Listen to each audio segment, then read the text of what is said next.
Hello, it's Psychocore, the silent torment of intuitive introverts.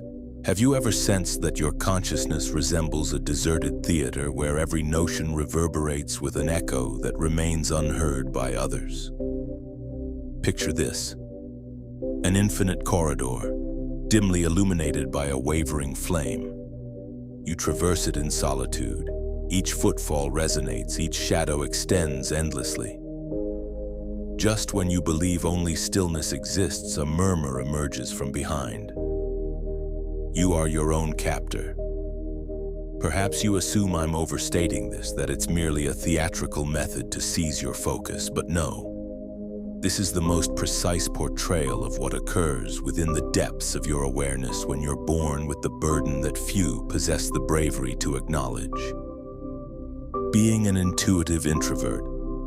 Others will claim it's simply a character trait, that you're contemplative, withdrawn, that you merely overthink. They adore simplifying everything into trivial platitudes. What they fail to comprehend is that your consciousness is an endless abyss where clarity consumes any opportunity for tranquility. Here lies the aspect no one acknowledges. There's something twisted about perceiving misery masquerading as normalcy. Observing in others' expressions a craving for validation they don't even recognize, sensing in every dialogue an emptiness that offends you with its superficiality. Recognizing that beneath every achievement they commemorate lies decay so obvious that only you can detect it. Arthur Schopenhauer expressed it with savage precision. The keener your mind, the less tolerance you have for foolishness. Yet don't assume this elevates you. Conversely, it's the entrance to a subtle hell. While others immerse themselves in manufactured pleasures, you hemorrhage through endless questioning that never ceases. Let me speak frankly. This burden doesn't distinguish you. It renders you fragile. It strips away your ability to exist with the ease of the innocent. It sentences you to perceive everything as deception, that no discussion holds value, that happiness is a rehearsed falsehood. Even if you won't confess it aloud, you experience a terror that chills your core. The dread of realizing that perhaps Schopenhauer was correct, that existence is a pendulum oscillating between tedium and anguish. And you, with your excessive sensitivity, are ensnared precisely where the pendulum strikes most severely. Tell me this hasn't occurred to you. You're surrounded by individuals. Everyone chuckles, celebrates, exchanges tales so meaningless they nauseate you. And you, seated in a corner with a distant stare, understand deeply that you don't fit. Not from arrogance, but because your mind has witnessed what they cannot perceive. The ridiculous mechanism that maintains their entertainment while existence silently deteriorates. That represents the genuine cost of being an intuitive introvert. It isn't timidity. It isn't a preference for isolation. It's the undeniable recognition that everything is vacant. And that recognition haunts you even when you shut your eyes attempting to rest. Do you wish to know the most perverse aspect? Sometimes you desperately desire to resemble them. You long to enjoy a mundane afternoon without your thoughts repeating that everything lacks meaning. You wish you could smile without experiencing the existential revulsion that reminds you every passing moment brings you closer to your conclusion. If you believe this is hyperbole, pause momentarily and question yourself. Why are you here listening to this, seeking solutions in content that promises to discuss what no one wants to acknowledge? Perhaps because you realize something within you is shattered and no one taught you how to gather the fragments. Schopenhauer predicted it. Excessive intelligence is an executioner because it demolishes any illusion before you can savor it. People believe deep thinking is a gift. They don't grasp its agony you cannot silence. Each night when your body yields to exhaustion, your consciousness continues excavating, carving passages in your awareness that link your oldest terrors with your newest despair. Then you question whether it wouldn't have been preferable to be born with the blessed ignorance of those who accept mediocrity. This isn't rhetorical play. It isn't an exercise in beautiful nihilism. It's the reality that very few dare to speak. If your mind discovers no peace, if your intuition never stops identifying the fractures in the world, existence becomes a snare with no escape. Currently, you might sense something observing you from beyond the mirror, that a thought you've always suppressed begins to manifest. I'll reveal what it is.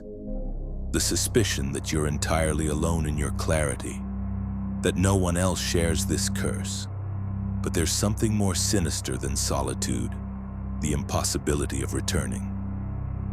Because once your vision has pierced the facade, nothing can be reconstructed. Everything becomes a cardboard stage that crumbles with the first breath of your doubt. So tell me, do you think I exaggerate when I label it a curse? Perhaps right now you want to close this content, distract yourself, pretend you heard nothing. Do so if you wish. But before departing, answer yourself with brutal honesty. How many times have you wished to be someone else? How many times have you felt your own consciousness is the adversary you cannot conquer? If you've ever felt that living costs you double because you cannot stop perceiving the absurdity others miss, then you know this isn't metaphor. It's a diagnosis. Here begins the most uncomfortable portion. If you have the courage to remain, I'll explain why this curse has deeper origins than you imagine and how it feeds on something you refuse to admit. Your fear of discovering that fundamentally none of this makes sense. If you're still here, it's because you sense there's something even darker behind this curse. Perhaps you thought the torment was limited to your ability to see what others don't, to that unbearable clarity that transforms any moment into a reminder that everything is temporary. But no, there's an even more lethal aspect concealed in your way of existing. It's the trap of your own imagination. Because no one told you that being an intuitive introvert not only condemns you to perceive the void in others, but also to create a parallel universe where suffering is magnified. Your mind is a cruel artisan that takes any insignificant detail and transforms it into a threat. A distracted glance, a meaningless phrase, an ambiguous gesture. Everything becomes converted into a sinister narrative that obsesses you. You're not even aware of how much power you grant to those small daily hallucinations. You believe you're an objective observer when actually you're a hysterical narrator who cannot tolerate the silence of uncertainty. Want an example? Consider that time someone didn't respond to your message. In your head, that silence wasn't simple forgetfulness. It was a symptom, evidence that something had broken, the sign of silent contempt. That's how your contaminated intuition operates. It doesn't seek answers, it manufactures them. When you realize your mind is deceiving you, it's already too late. Because your anxiety has sprouted and spreads like black ivy covering everything. It's such a subtle mechanism that few dare recognize it. The rest of the world thinks you're introspective. They say you're profound, that you have a rich inner existence. No one dares admit that depth is often a swamp where you sink without remedy. The more you try to escape, the more it ensnares you. This is where Schopenhauer's philosophy becomes so uncomfortable. He didn't just discuss suffering as an inevitable consequence of existence, but also indicated that excessive thinking is poison that intoxicates any possibility of serenity. Because an overflowing intellect isn't content with understanding the world. It needs to destroy it, dissect it, expose its fragility. And you, even if you don't confess it, feel that destructive impulse every time your intuition begins to decipher what no one requested to be deciphered. You cannot help it. You cannot tolerate simplicity. You cannot stand the apparent calm of things. You always need to verify if behind every smile there's a secret tremor, if behind every kind word beats a reproach. When you discover it, When you convince yourself your suspicion was correct, you feel a twisted satisfaction, a sort of bitter relief. Because confirming your worst hypothesis allows you to maintain intact your identity as the sentinel, the one who never lowers their guard. But you know what? That attitude doesn't make you stronger. It transforms you into someone who cannot surrender to anything without distrusting it. That steals your chance to experience peace. Because even if your intuition is accurate, even if sometimes you nail your gloomy diagnosis, you always pay a price. Your inability to accept that something sometime can be genuine. Most people sink into trivial distractions. You sink into your own theories. You believe that way you have control, that by anticipating disappointment you protect yourself from pain. But what you really do is accelerate suffering, turning every experience into a charade where you've already foreseen failure before even attempting. If you still think I'm exaggerating, remember how many opportunities you've missed because your imagination convinced you everything would go wrong. How many bonds you rejected for fear of being hurt. How many projects you buried under layers of cynicism before giving them a chance to exist. There's something especially poisonous in this mixture of introversion and lucidity. You always find arguments to justify your withdrawal. You will always have an elegant excuse for not taking risks. When life demands presence from you, when someone asks you to cross the threshold, your mind recites the same refrain. It makes no sense.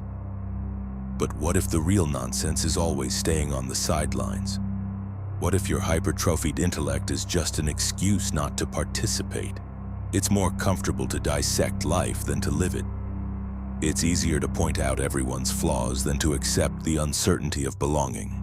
The hidden curse isn't only perceiving what others ignore, it's also creating a poisoned narrative where everything is doomed from the start. It's thinking your lucidity is a shield when in reality it's a chain.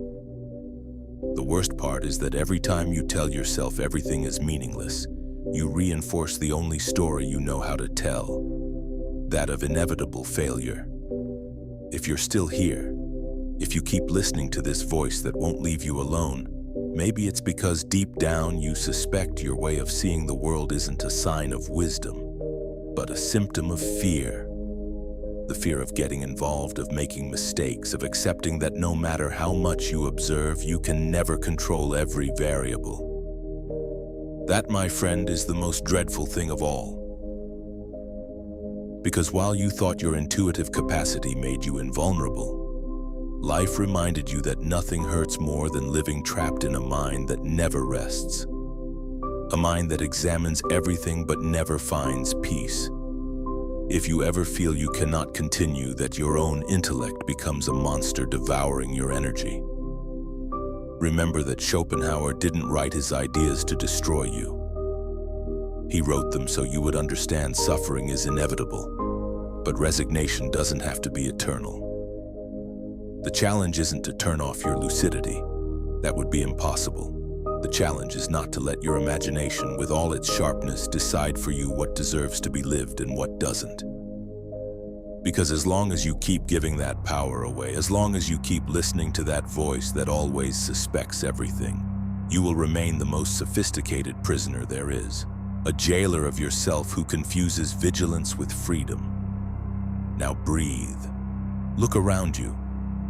Ask yourself if you're not at this very moment about to invent another theory to justify your isolation. Maybe it's time to accept that your intuition isn't always a compass, but sometimes a sentence. The question is, will you keep obeying it? While you ask yourself that, you may start to notice something even more disturbing. That your mind not only isolates you from others, but also separates you from yourself. Because when you spend so much time analyzing, anticipating, and doubting, you end up becoming a stranger who watches their own life from a distance. You have become a spectator of your existence, a silent witness who contemplates everything with a mixture of contempt and exhaustion. Have you realized how many days you live without truly inhabiting yourself?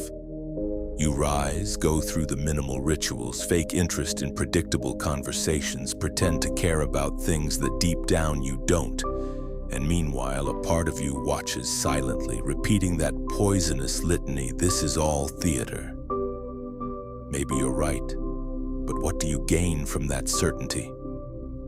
Does knowing that most live, wrapped in fictions make you freer, or does it just sink you deeper into your own indifference? This is the part almost no one mentions. Being an intuitive introvert not only makes you see the absurdity in others, it also forces you to recognize the farce in yourself. That mirror is the cruelest of all because you cannot lie to yourself when you know how lies work. You cannot sustain the illusion when you know every seam. So you start living with that ironic distance that both protects and annihilates you simultaneously.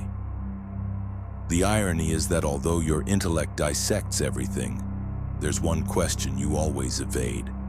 What would happen if you let down your guard? If you allowed something, anything, to get through you without filtering it, without anticipating its end, without interpreting it as another symptom of a rotten system?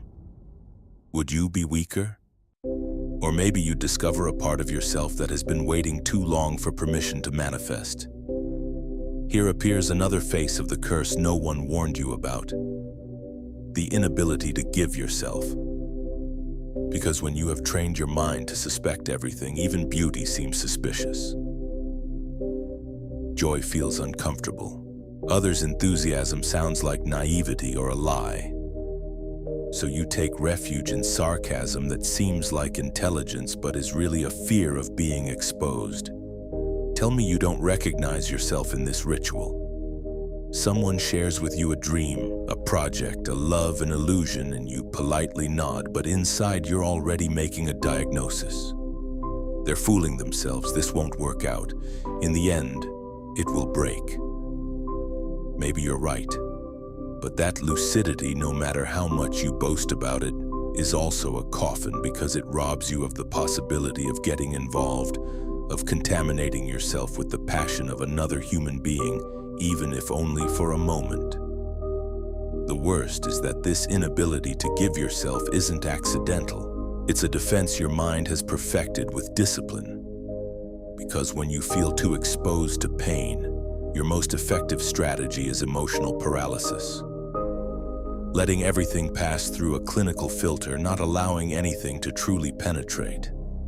That way, nothing can hurt you, but neither can anything transform you.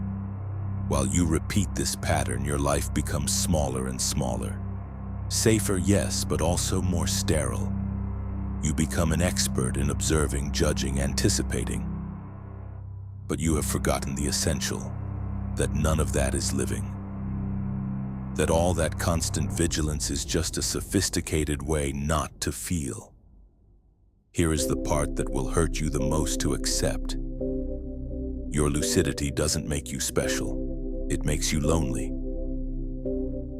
Not that chosen solitude that nourishes inner growth, but a dry, mechanical solitude where nothing blooms anymore because you have decided everything is a mirage.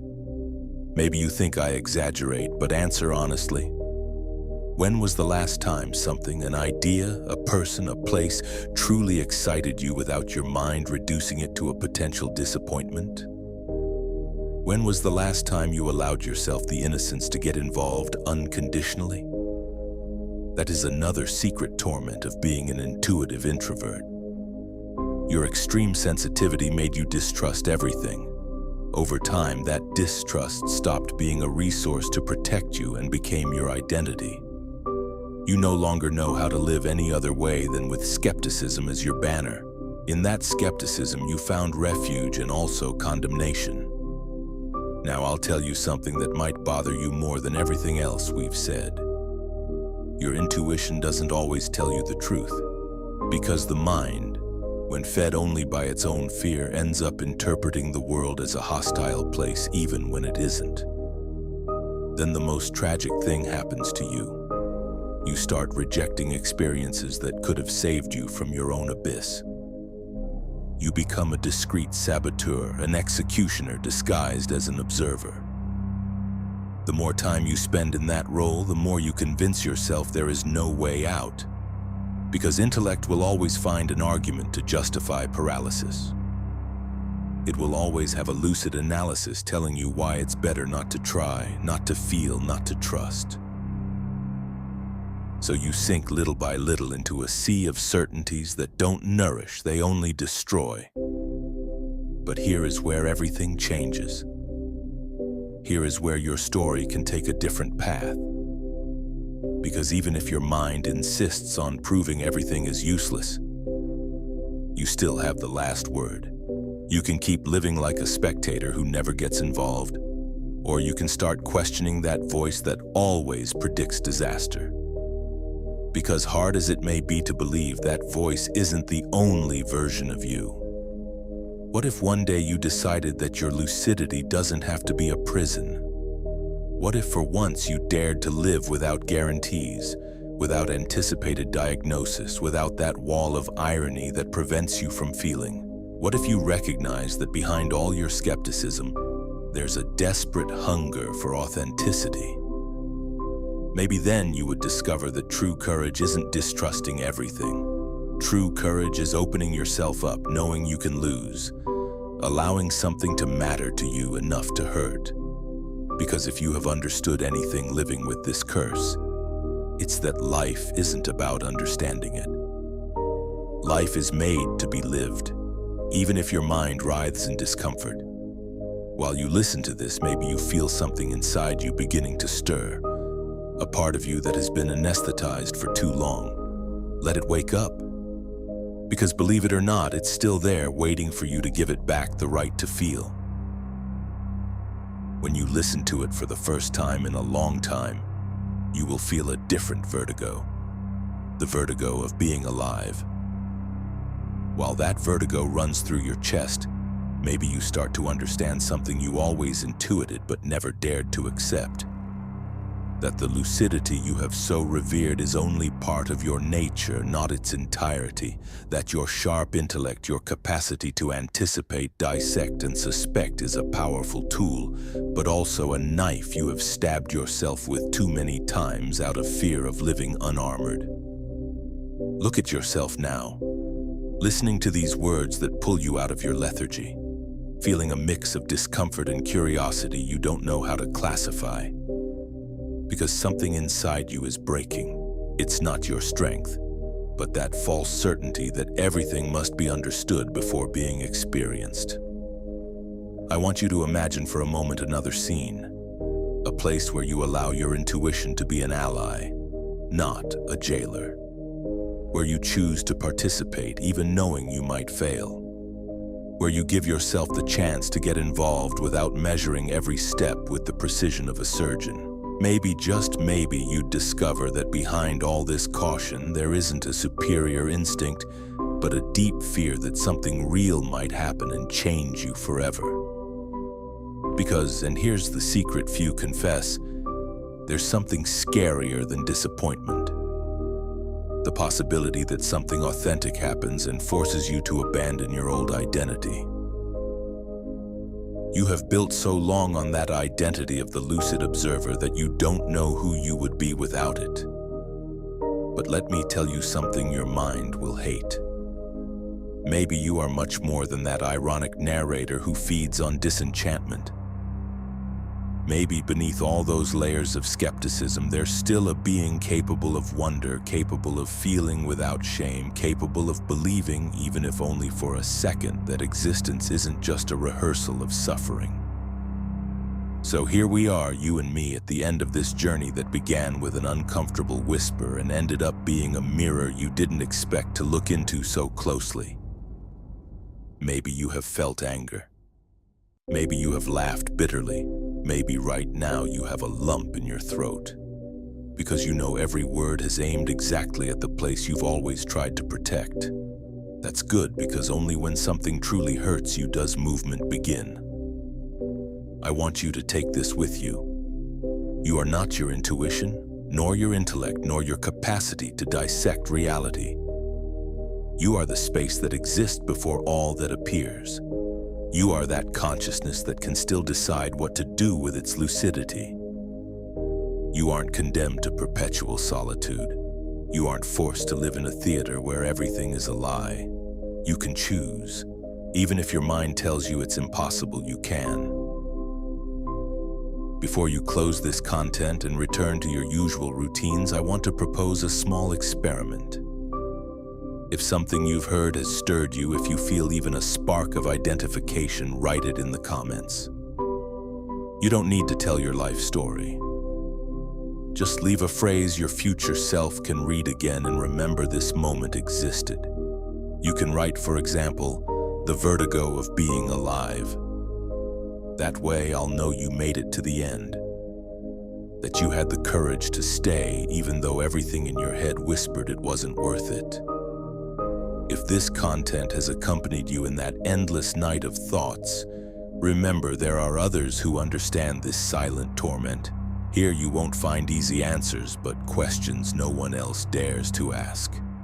And who knows, maybe those questions are the beginning of your true freedom. I leave you with one last thought that may haunt you longer than you imagine. Lucidity without courage is just another form of cowardice. Don't forget it. If you enjoyed this video, support the channel. Like, share, and subscribe.